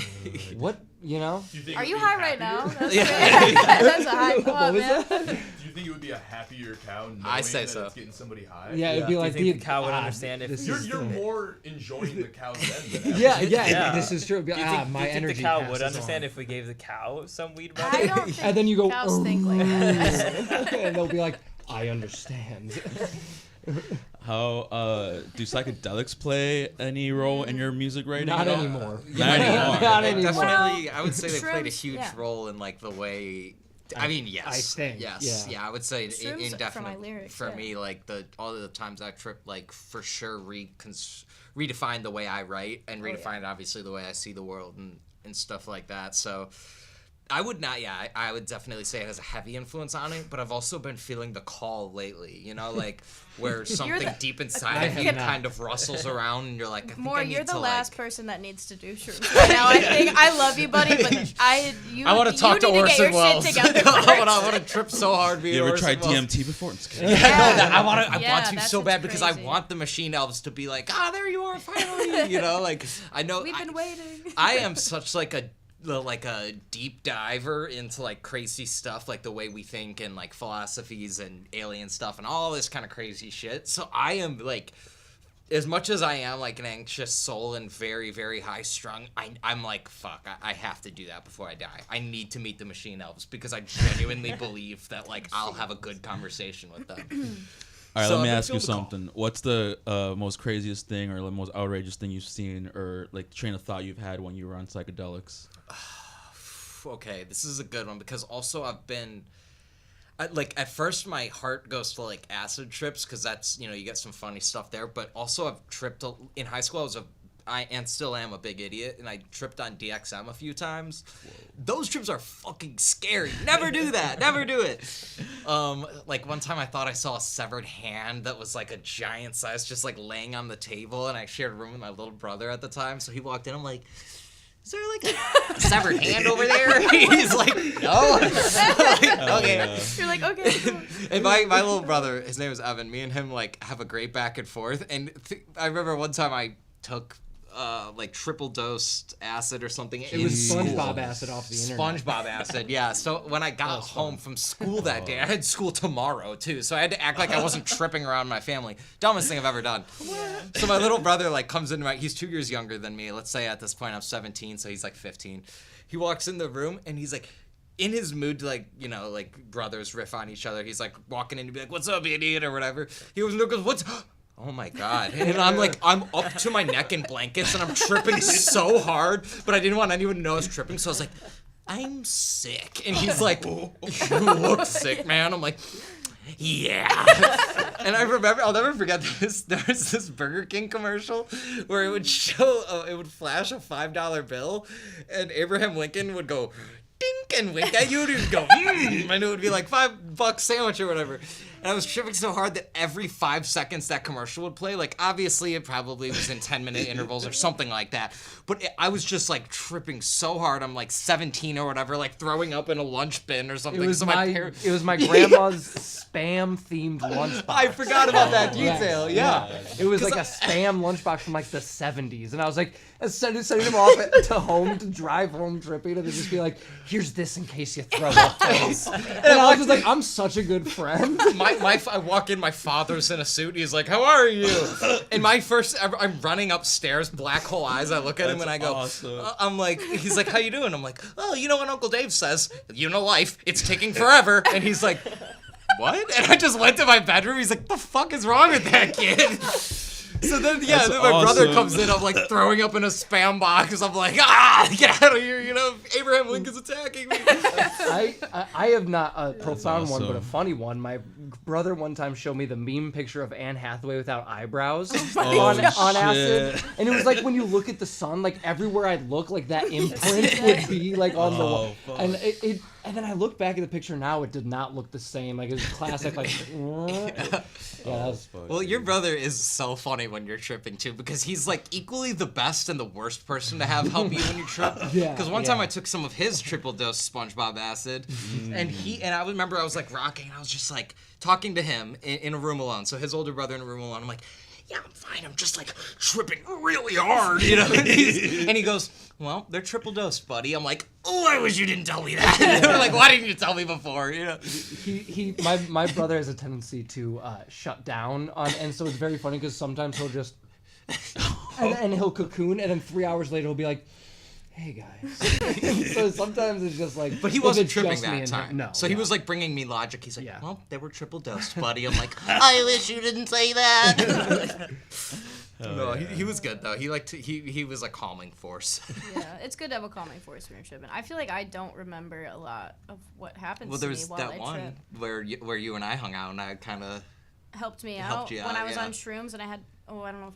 Oh yeah, maybe you can't say that. You had an Well, obligation. I had an obligation the next day, and I had to lie out of it because I was literally on the floor rocking back and forth because I was like, the shrooms are like wearing off. We went to the Full Moon Fest. Jam. Yeah. At Fullerton, and I was like, this is so great. And then we're in the car, and we're literally walking inside, and I'm so good. I'm like chill, good enough to like function. That was really fun. And then their old roommate hands me more on the steps, and that's when it all went downhill. Like I swear to God, I started tripping like double like what I was feeling before. And then I'm literally rocking back and forth on the ground because I'm like, everything's moving. Like, I need to be on the ground. Like, I needed to be in the soil. Felt like And then I had to, life like, I literally was typing out a text for, like, 4 hours. And I was like, telling you, I was like, and you're like, you need to, Get yeah, out he's of the it. devil on my shoulder going, lie. Literally, he was like, lie to them. I was like, okay, I will. But yeah, there's also a time, the sun was starting to set. It was really beautiful. But then I was like, we need to get home before the dark, like, strikes us, you know, like, before, like, it gets dark. Before we are doomed. We ran into these dudes. We were trying to order gorilla sushi, and then we ran into these guys who offered us alcohol on the street. It was in Uptown. It well, was you like, always take up that. well, and I said yes, but I didn't know Yeah, what I always was a- saying always a yes yes to. to that. And then they left us their alcohol to go get cups, and then we're just looking at each other like, this is so weird. These guys just gave us their bottles. Like, we need to get the fuck out of here. And so we, like, left it. We left a towel over it, and we biked away. And we're like, we need to bike home. We biked to the bar that we go to often, and it's not open because it's COVID. We're like, where are we? And then we, like, biked to my house, got gorilla sushi, and watched Dude, Where's My Car? So it ended up, like, it ended up in a good, oh, yeah, that's on acid, too. Yeah, it's fucking awesome. I've watched that movie on mushrooms at least a dozen times. Like, that is my go-to when I'm trying to. It's a good go-to. It's a Yeah, good way to oh, yeah. land the plane, you know? 100%. I think I quote that movie more than anything else. Hell Yeah. But I did DMT once. What? Ooh, how was Yeah, that like? that was I in. don't know if I know that. I knew you guys, but that's when I went back to Indiana to see some friends. Back when I still did that. Those weren't machine elves. Those were just people that live in Indiana.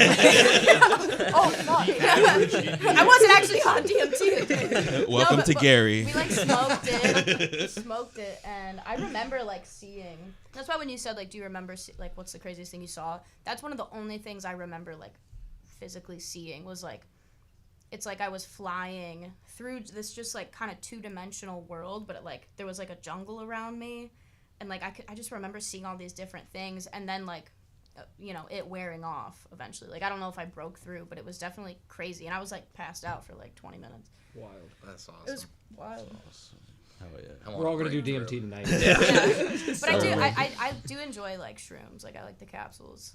Yeah. And they do. I love writing on shrooms too. I feel like I get some of my best writing. You like writing on shrooms? Yeah. Well, Hell yeah. I mean, I definitely. I mean, anytime I'm on any drug, I try to make like Josh Motel was written severely under the influence of drugs. Like that's definitely. And any time I've taken acid in my life, I've always like made it a point to like break out the pen. But that one time you and I went, or we all went camping, and I remember I tried to like go into the tent by myself to write something, but all I could write was like pretentious stuff about like. Like the grass touches my naked feet, and I was like, "Fuck this!" Every time I I've just tried to couldn't write- like. yeah. never bring All that I could up. think about writing was like naked grass. I'm like, I gotta stop thinking about being I've naked had in the same grass. experience. Like, fuck this. Do you remember? I might have been that same time. He sat down with the guitar, and the first thing Oh, out of nowhere, he just goes. Lions. Well, it actually And that we were saved like, me from how the did bad. you- like, your tripping Remember, mind it saved just me from knew a it. bad trip because I started coming up. The campfire's going. Oh shit! I'm in the woods and I'm about to be on psychedelics. So I'm like starting to get really nervous, and then out of nowhere, yeah, dun, dun, dun, dun. I'm like, so I sit there, and after 30 minutes, I'm like, guys, and I play the whole thing. They're like, what the fuck? Dude, That's how I had it. Worst trip come up I ever had was you just reminded me. We were at Riot Fest together, and I started. So I took Molly and shrooms that day, or was that the acid day? I don't know. It was the last day, and I was had always a good twisted Jedi my mind ankle, trick. You know? and I was walking around with a brace the first couple days, and then I was fine, or I thought I was fine that morning, so I didn't walk around with anything. And I literally, we get there, okay? We don't even see anything yet. We get there, and I trip in a hole on that ankle, so I'm shit. laying there. I goes, guys, I can't walk. And then I start, 5 minutes and like after we they're, dropped yeah, the so acid. I'm waiting with friends, and then they go get, like they're trying to find like a medic or like the medic tent or whatever. And then by the time they get there, it's like 30, 40 minutes later. I'm coming up so strong.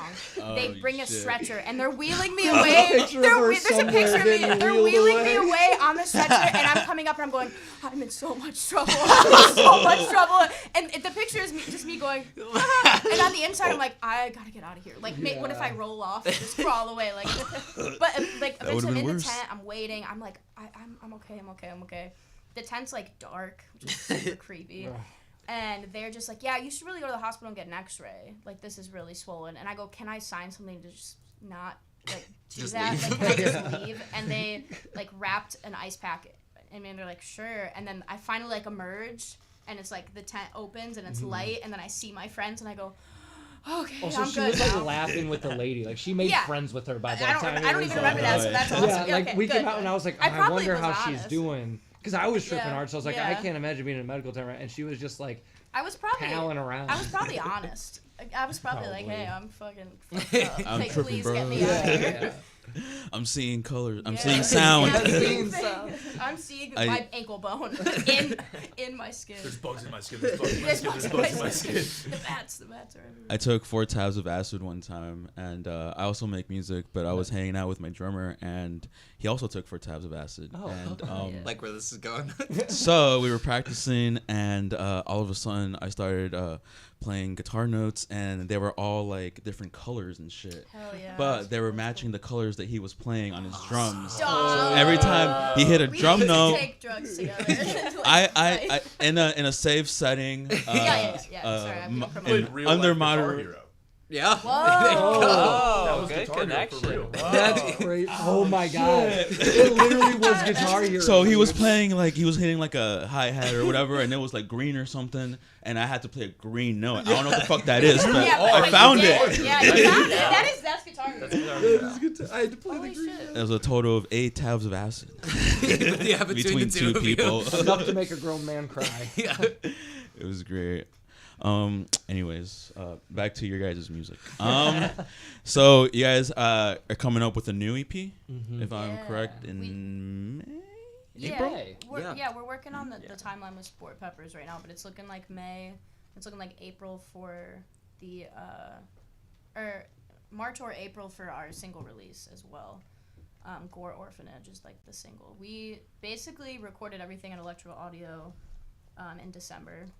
It's still December. I lost where my train of thought was going. But yeah, we've got like a whole release plan. We're also gonna do like a mini like release like weekender that we're cooking up. And Yeah. we recorded almost everything aside from like 2 tracks in one day for the Oh EP. shit!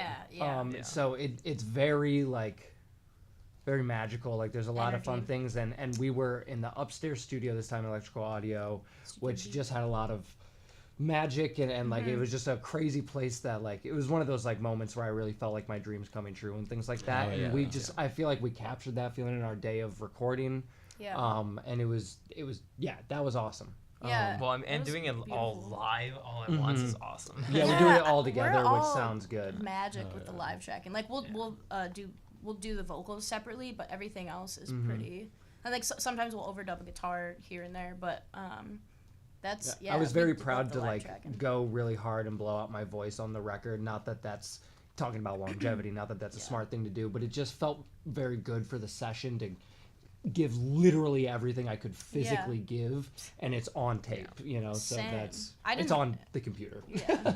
It's on the whatever on our phones. Yeah, it's you know. it's on the internet. It's on the internet website. But Yeah. I didn't have a voice going into the 2 days there, and I was freaking out. I chugged like a bottle of honey like between those 2 days, Like and I was straight kind of up. freaking Yeah. out. Yeah, like it was basically gone. Over half the bottle. Yeah, it's I was crazy. kind of freaking out, but I was like, no, this was meant to happen, because then I went and did a vocal take. Yeah. And I remember I came upstairs and like Yeah. Mike told you guys to like To not say not anything. react to you. And so I came up and I'm like, oh my god, was it that bad? And Mike was like, just listen, It was just listen. perfect. Like And we it were was on the great. control room freaking Yeah, out. and then like It they was were incredible. like moving around. Yeah. I was like, okay, cool. I don't ever do that to me again, please, because I was I walked in freaking out. halfway through her take, and I thought she said she couldn't sing today, and But she was like, nailed That's it. that's one great thing about Mike is he Knows when to hold 'em he and when to knows fold 'em. yeah, like we were also while we were recording the song that's gonna be the single Gore Orphanage, we took a break from it, and Jojo was like, I'm gonna be real, like I don't know if I can do that again because it has like He some goes nasty crazy double on the kicks. double kick, Yeah, yeah. it's badass. But he's like, I don't know if I can do it again tonight. We're like, okay, cool, we have tomorrow, like we'll do it. And then when we're done with the other songs, Yeah, we did 2 other songs. Mike is like, just run it again. Mm-hmm. Like he's so good at like knowing us, like he Yeah. knows us really well No, as it was- people it was and musicians. Mm-hmm. Yeah, they And all he's looked like- over from like their separate room and like, Yeah, you want and we're to like, run we again? got that. I'm like, fuck it. Yeah, I And did we want did to it, run and again. it was magic. But he's It was also the one who perfect. was like, said just go and try to sing. Like, what's the harm? And I was like, okay, I'll do it. And he's like, see, told you. And we're like, you're right. You're right, Mike. You're right. Placebo's a hell of a drug. Yeah, So truly true. though, For true. There's a So sugar true. pill. True. But yeah, he pushes us, and he really helps us be the best we can be. Gore Orphanage is the single, right? Mm-hmm. And what's you guys have a name for the EP yet? No. No. Kill Your I Darlings. like I kind of Your like Darlings. Kill Your Kill Your Darlings. Darlings. We're You heard it still here on workshopping Hawk Wins it. first, guys. Yeah, we're still workshopping it, but Hell yeah. yeah.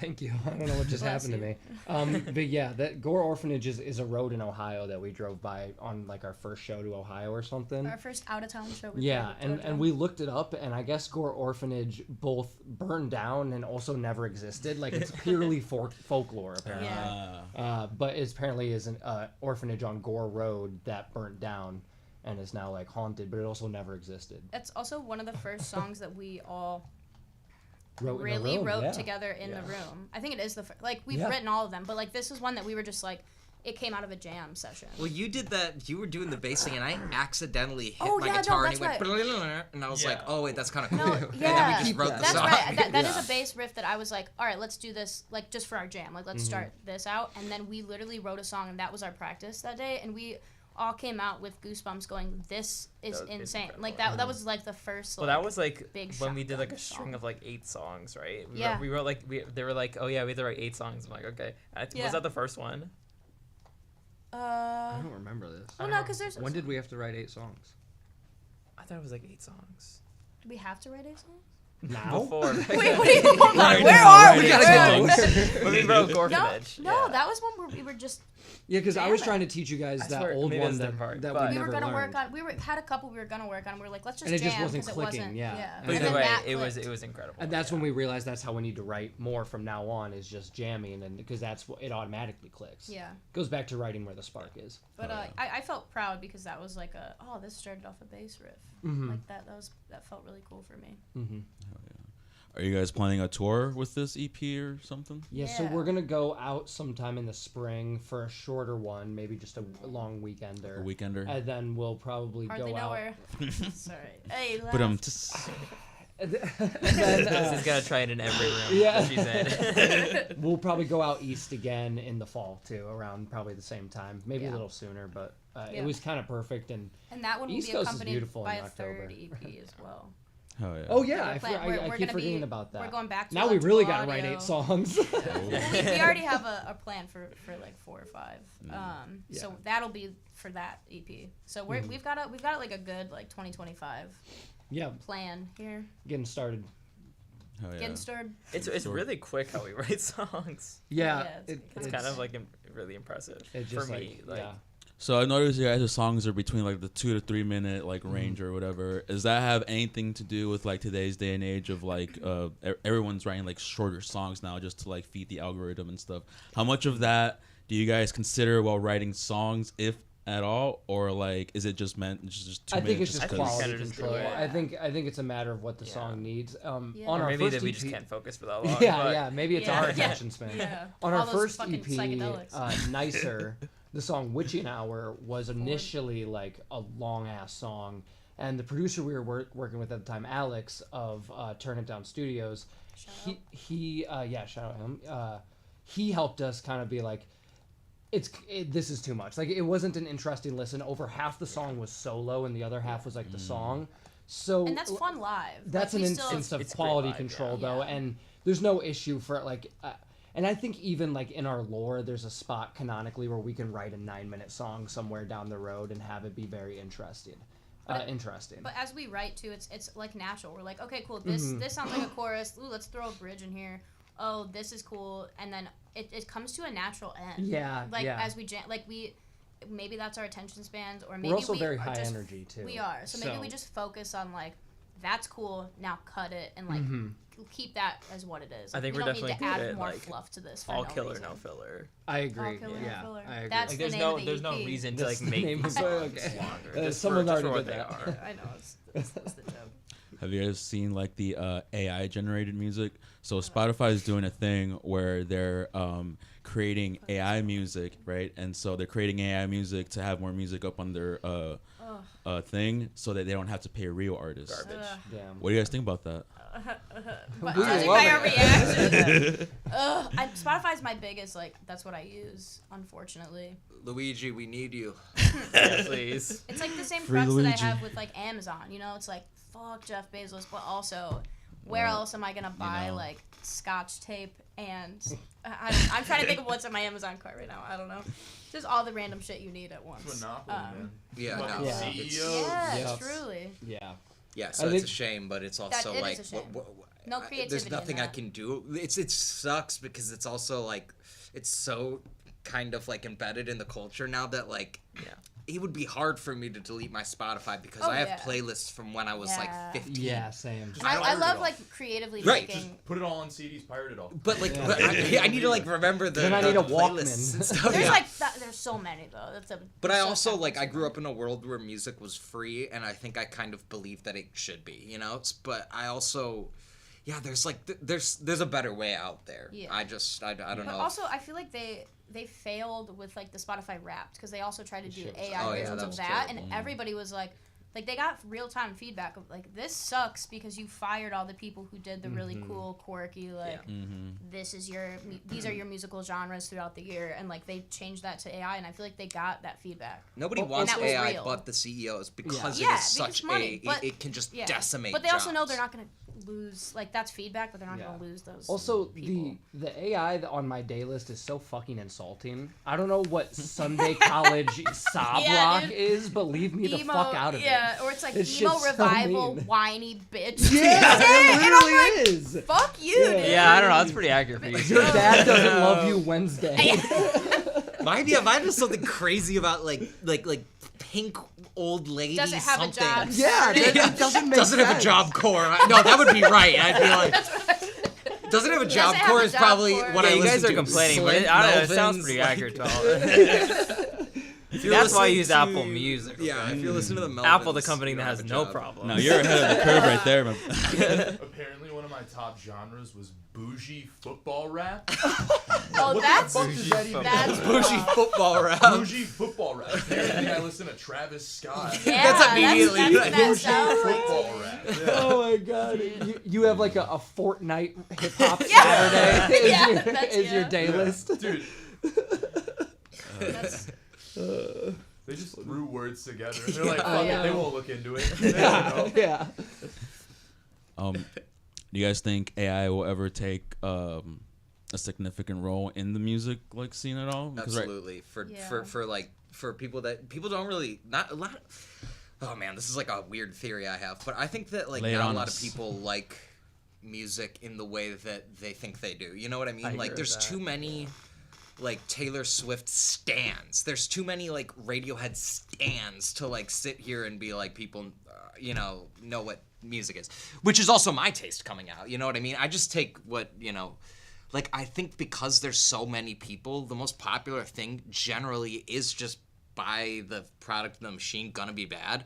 So I feel like once AI kind of hits a stride with like figuring out what people want, like I don't think it would replace Taylor Swift type stuff, but I think it would wipe out all of like lo-fi artists and all of that kind of thing. there's I something think, to be said though that a lot of those artists are kind Replaceable. of already AI-ish by Yeah. by like the music that they're the tracks and But this stuff is that they're this is actually using. my point though. I think to the broader stroke, absolutely. Like when people want studying, that's fine. But Yeah. like with people then like music kind of nerds like me, where when I listen to lo-fi, I'm not Wanna like see I don't it, listen to it to yeah. like study. I listen to it because I'm like interested in what the guy like the producer's doing, so I do Yeah. want to hear like if I'm like listening to lo-fi, I'm listening to it from a nerd perspective, not like the homework perspective, where when I was in college that was the biggest thing that they like prophesied about. They said to us the industry is changing from like artist based to mood based. The industry will become a mood based. Like my professor told me, he's like in 4 years it won't be punk playlist, it'll be fast thrashy party or something like that. Or he's like people are gonna go to they're gonna be looking at ambient mixes instead of like going to their favorite lo-fi artist or Yeah. something like that. It's Yeah. becoming a mood based Yeah. like people aren't I mean I don't know, it's hard for me to say because again like I think especially for like I don't know about your guys' listening habits as much, but I know me and Bella are like super like nerdy, especially me. Like I need to know every detail about the band, about their history, all this sort of stuff. I'm researching as I'm listening. Right. Yeah. So like I don't think AI could replace that because like half of what gets me into a band, like I used to not like the Beatles until I learned about who they were as people. Yeah. So I think that like But the real mass music of like lovers aren't the like mass, the so Taylor that's- Swift, like the whole like the Fortnite concerts, like that kind of music, I think will definitely like dabble into more.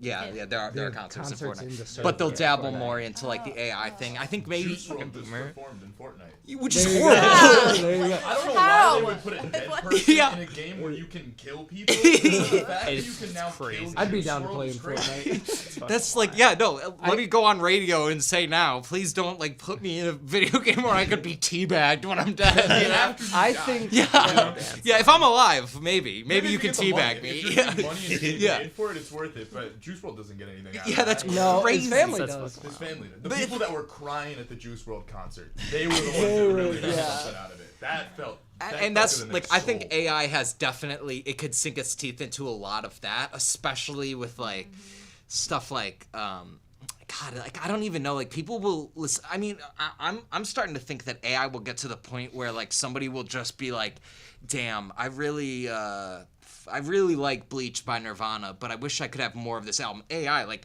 program me yeah. another hour of Bleach specific sounding Nirvana, That- and that's it'll do. already a love, thing. people Yeah. love playlists and shit who are like, find me a bunch of other songs that sound like this song. Eventually, they'll be satisfied by With the just AI, a bunch of right, AI yeah. versions of that. Well, Yeah. that's the hard thing. I think like Yeah. when we're in like music scenes and with other musicians and other artists of We other see the world mediums, differently. it's like, oh music yeah, world, at see, least. so many people agree with us. We hate AI, but like But that's it's not the mass. we're in like a little echo chamber of like Yep. people who agree with us, and like that's not the case because like most people don't give a shit about Yeah. that, and that's the same with like artists too who do like painting and like digital Yeah. art and stuff like that. Like those artists obviously care a lot about it and hate AI, but like the majority of people don't give a shit. Yeah, about like that. they'll have AI in their house. They don't really Yeah. care. Yeah, so Yeah. like we are like, oh yeah, AI is never going to be a thing. It will be a thing because nobody cares. I think AI, just like any tool, can be used for good or for evil. And right now, a lot of people are immediately using it to steal. Evil. And Yeah. to say that it should never be integrated in music, I don't think is true. I just don't think it should create music. I think it's a tool, and you should Yeah, use there's it for tools- good or evil. You can yeah. use. And you know, can use less of it. And you can steal with any artistic tool. Yeah.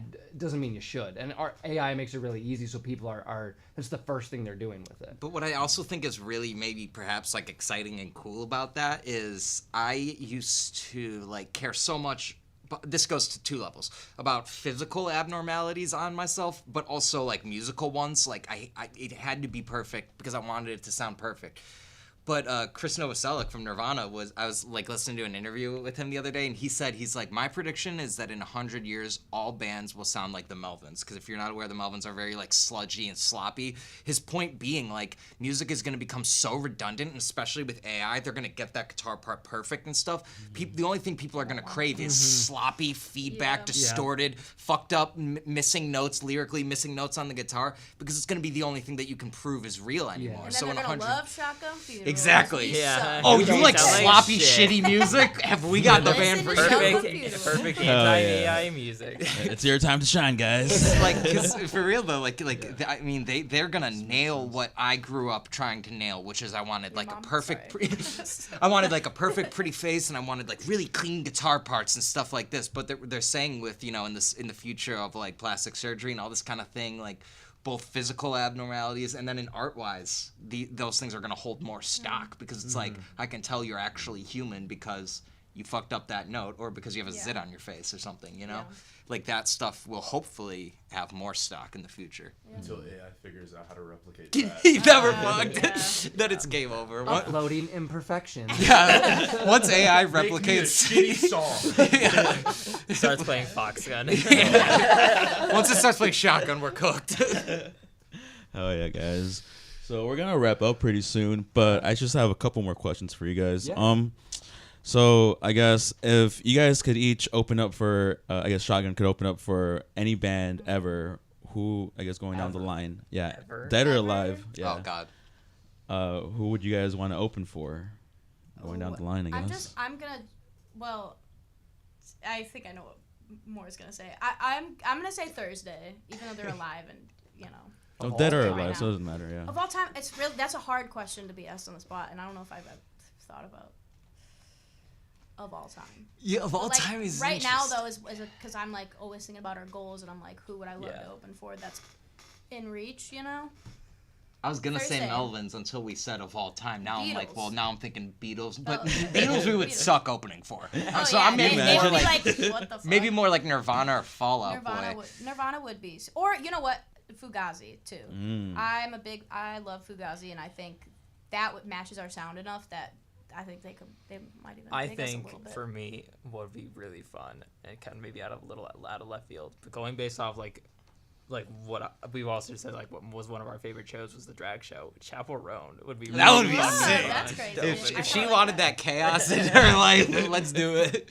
No, but actually, that's a Or good No point. I Doubt. would love to like kind No of Doubt. do something like that and kind of like just Yeah. fuck up the status quo. You know, like I think everybody's interested do in something crazy. so Yeah. so many different things that I can't think of one like indie folk artist who wasn't also raised on emo at this point. You know, like back in the day, genres were so much more divided. Where now at this point, everybody's like kind of mixing. So I'm sure Chapel's got some shotgun adjacent sounds on her playlist somewhere. You know, Let's open for Post Malone. There you go. No, what's your real answer? He What's can your scream with Post us for Malone on the cartography. Fortnite concert. yeah. answer? I'm gonna floss on stage. Yeah. Hell yeah. What's your real answer, Bo? That was my real Oh, that is? answer. Okay. Yeah, I don't know. I don't. Oh, okay. I was thinking about it, but yeah, I don't know. Hell yeah. I just think that. I mean, he likes heavier stuff. He can Alright. scream during cartography. I mean, that'd be one hell of an audience pull for sure. Maybe that's why I'm thinking of it.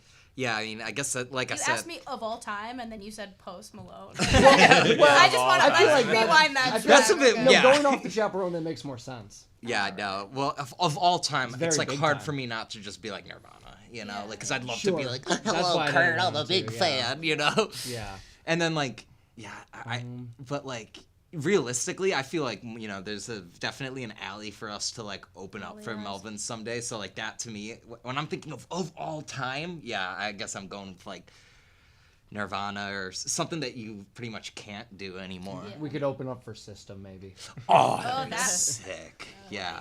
Is that your real answer? Yeah, that's more quality. That's better. That's good job, buddy. So, do you guys hear about Gojira on the Olympics? No. Oh, yeah. wait, Gojira, wait, wait. Gojira played in the 'Cause they're Olympics, French. and it was pretty like Oh. wild to see a kind of Really? like that kind of metal band, Oh, that kind of like yeah. heavy Metal as sound fuck. It's like knock loose to on open Jimmy up. Kimmel. That's what I was also gonna say. That was badass. What do you guys feel about like the I guess uprising of like all these metal bands into the mainstream? Dude, I Let love me it. in. I think it's Yeah. awesome. Yeah, Yeah. Let me in. let me out. I think we have a very I think we do that Nirvana balance well. We're very heavy, but it's pop sensible. Like there's a melody, there's a reason why you want to listen back to the song, other than like this sounds heavy and cool. It also- It does sound heavy and cool, but It also like breaks down so many doors for other bands, but also I love that it's like, yeah, like get more people to listen, and also like the what metal and like punk and like that kind of heavier music is about at its core is like going against the norm. So like being able to do that at the norm, or like where those barriers and doors are, like Yeah, for sure. hearing all the moms and stuff complain about like their kid watching Jimmy Kimmel, and like they're like, that was like That was crazy. And, like, scary. no, it wasn't. Like kids love Knock Loose. Like Yeah. that was actually really Yeah. cool. But it's like that's what a lot of that music is about. And it's Yeah. also so Well, cool. at its Like it's core. such a. I remember like seeing Slipknot on Conan and being like, are you, Yeah. but, like how Like, is that's this? so He, badass. he goes. Yeah. He's like, welcome Slipknot. God help us all. So it's like that is just the Yeah. coolest. I'm Well, a in big fan. I my think it's cool. like, I know a lot of people, especially like in the metal and punk scenes, are like, "Oh, I'll keep our music out of the mainstream's hands or whatever." I'm like, I wanna eat. dude, my answer to that is your band sucks too. yeah, But the difference is nobody knows who the fuck you are. Right? So like, It's like If I you got wanna- like I can't like I just have had this Bill Burr quote like ringing through my head lately. He's like, the greatest artists don't get out on top. It's whoever's the best at the internet. And I'm like, that's again like it's just that's kind of the state we're at right now. I I think the doubt market's that'll be. changing yeah. though. I think the Yeah, industry I don't is know if that's changing gonna how away it's from gonna that. be forever, I think but it's at the changing away moment, from it's that. definitely if you're like super savvy with tech, you can kind of like almost fool people into thinking you're bigger than you are. So when you go to play, the audience is there. I think the industry is living in the wake of booking and signing Yeah. artists based on how well they can make Yeah. following on TikTok or Right. whatever. We're seeing that there's no longevity to that, and people don't want that anymore. I think the industry is changing that way. Also, on that note, is heavy music not inherently more expressive than pop music? That's why it's more popular. That's why it can get more popular. Yeah. Sure. It's more connected. Oh yeah. So before we end this, is there anything else that you guys would like to talk about or promote, or you guys have any upcoming shows? Friday, we are playing This Friday. with Boys and Boys, Pure Intention, Satin Black at Beat Kitchen. Beat Doors Kitchen. at 7. Friday, show at 8. 12:20. Friday, 12:20. 12:20. It's like a Okay. holiday punk show. Yeah, come Hallelujah, be holy festive. shit. Be Yeah. Holly and Yeah. Jolly and all that. Come be a Crumpus. Yeah, At the Shotgun Funeral Show. Yeah. It'll. We're stoked for that. That Yeah, one's it'll be gonna a really good fun. time. We haven't played a show in a little minute here since Halloween. Ooh. So no, We just not true. played We one. just played We just G-Man played a G-Man with background last month. characters. Yeah, Shout we out played- to but them. We regardless, love it's them. been a minute, and And we're Super super Kick. excited. So come out and buy your tickets now because they're cheaper online. Yes. Yeah. Yeah. Support local music. Support local music. Before we end this, what's one piece of advice you would give a younger starting off musician? Kill yourself. Work- That's a End it famous, now. That's a famous Serge We've now been Tankian quote. unmonetized, He guys. did that. Put in the work, and you can definitely make stuff happen. If you like really believe in it, and you put in the work to be better. If you feel like you're not already at a good starting point, yeah, put in the work for it. Yeah. Hell yeah. And building off of that, like, get out of your head. Like, it's Get out of your okay. head. You're okay. And, like, just do what you got to do and, like, don't worry about anyone else. On top of that, I would say, yeah, like fix the hole where the rain gets in. It stops your mind from wondering where it might go. Obviously, that's a famous Paul line. But I think that's one of the things that changed my musicianship the most, where I was just like, the amazing stuff that you're looking for lies beyond the point where you want to stop yourself. Like when you're like, oh, that's a little cringe. Go further. See Yeah, what keep else is going, there, yeah. you know? So yeah, never like exactly what you were saying. Like don't let be the doubt self-conscious. keep you. Do the most cringiest out of line thing you can do and then scale it back from there. Just don't let, just fix that hole, It's like the only one stopping you is yourself type of thing. Yeah, exactly. And I mean, maybe Paul McCartney should have been stopped because he got too whimsical after that. But no, I'm kidding. I would say know what's art and what's business because it Yeah. needs to be both, and you need to know what's what. Yes. Oh yeah. That was great, guys. Well, guys, Thank you. It was a pleasure talking to you guys. Shout You guys out are a lot of Hawkwind. fun. Hell yeah. I love all the And cut. Oh yeah. Thank Oh well, you. thank you guys for coming. Thank you so and, much. Appreciate Appreciate it. I This is so definitely much fun. plan on catching one of you guys' show at some point. Hell yeah. For sure, man. I'd love to see it. Definitely. Yeah, 12:20 this Friday. If you're not there, we're not forgiving you. 12:20. You better be there. Beat 12:20. Kitchen. At the Oh feet. man. Well, so send this off real quick. Ooh, ladies and gentlemen, that was Shotgun Funeral. Very cool people. And whoever's out there on the interwebs watching us live today, thank you very much. Like and subscribe and smash that subscribe button, whatever they say. Anyways, this is Hawk Wins. I'm your host, Jay Smooth, and we have a special guest today, Mr. Anthony. Whoop, whoop. Gummy bears. Thank you very much. Hope everybody